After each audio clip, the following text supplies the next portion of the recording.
नमस्कार दोस्तों, समाचार एजेंसी ऑफ इंडिया के ऑडियो बुलेटिन में मंगलवार 12 मई 2020 को आपका स्वागत है।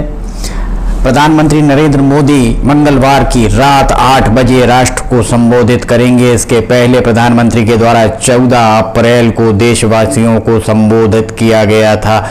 उनके द्वारा कोविड-19 की वजह से लॉकडाउन की अवधि में 3 मई तक बढ़ाए जाने की घोषणा की थी।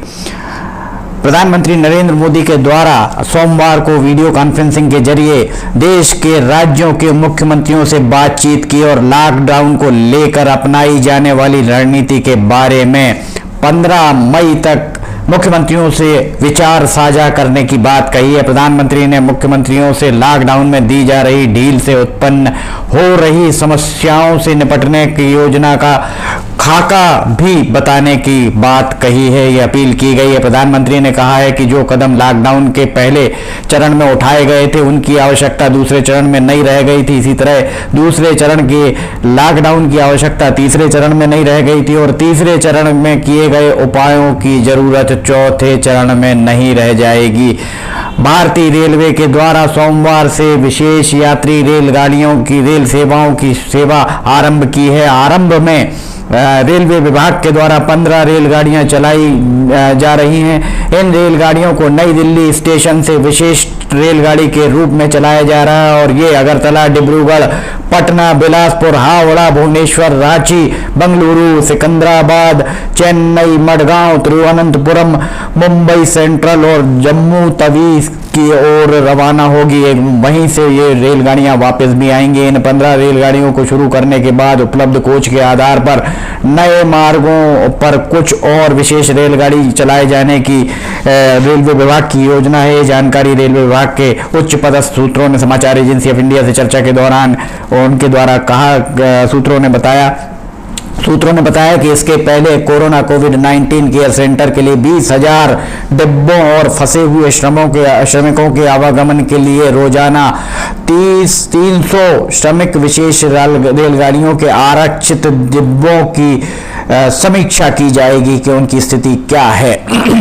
इसके अलावा भारतीय रेलवे ने 542 श्रमिक स्पेशल रेलगाड़ियों से अब तक लगभग 6.5 लाख श्रमिकों कामगारों को उनके गंतव्य तक पहुंचाया है। ये रेलगाड़ियां संबंधित राज्यों अर्थात यात्रियों को भेजने वाले राज्यों और उन राज्यों की सहमति के बाद चलाई जा रही हैं जहां ये लोग रहने वाले हैं और जहां वर्तमान में ये लोग निवास कर रहे हैं। इस पूरी प्रक्रिया में ट्रेन में सवार होने के पहले यात्री की पूरी स्क्रीनिंग की गई।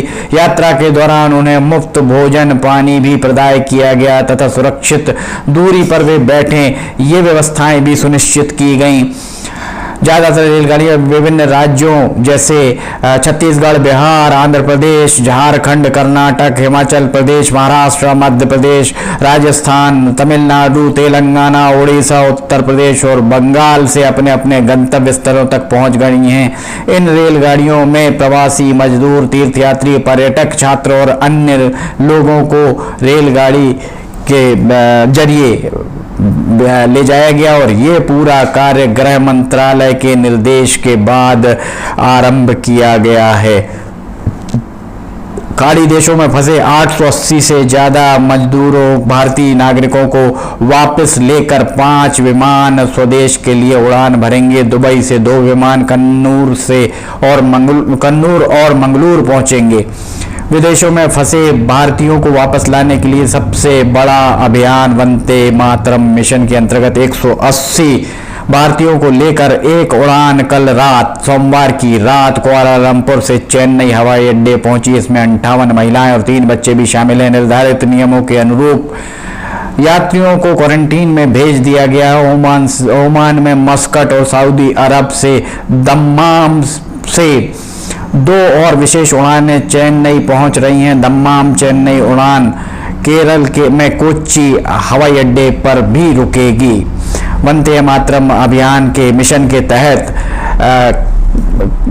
सोमवार मध्यरात्रि में न्यूयॉर्क से मुंबई के छत्रपति शिवाजी महाराज अंतर्राष्ट्रीय हवाई अड्डे पर एक उड़ान पहुंची। वंदे मातरम मिशन के अंतर्गत फिलीपींस में फंसे 130 भारतीयों को लेकर एयर इंडिया की विशेष उड़ान सोमवार सुबह 3:30 बजे गुजरात के अहमदाबाद हवाई अड्डे पहुंची। लगभग 100 भारतीयों को लेकर एक अन्य उड़ान 5:45 बजे अमेरिका से अहमदाबाद पहुंची। राज्य सरकार के द्वारा जो भी मजदूर आए हैं, जो भी यात्री आए हैं, उन्हें क्वारंटीन के लिए भेज दिया गया है। मध्य प्रदेश में कोरोना 19 से 171 नए मामले सामने आने के बाद राज्य में संक्रमित मरीजों की तादाद 3,700 से ज्यादा हो गई है। इसी बीच एक खुशखबरी मध्य प्रदेश से ये भी है कि 747 लोग स्वस्थ भी हुए हैं। वर्तमान में राज्य में 243 मरीजों की स्थिति गंभीर है, जबकि 1,574 लोगों की हालत स्थिर बनी हुई है। देश भर में कोविड-19 के मरीजों की तादाद बढ़ती जा रही है। इसमें 4 या 5 राज्य ऐसे हैं जिसमें अगर आप देखें तो कुल कोविड-19 के मरीजों की तादाद का लगभग 40% इन राज्यों में कुल तादाद मरीजों की है। ये थी मंगलवार 12 मई 2020 का राष्ट्रीय स्तर का ऑडियो बुलेटिन। बुधवार को एक बार फिर हम ऑडियो बुलेटिन लेकर हाजिर होंगे। तब तक के लिए इजाजत दीजिए। नमस्कार।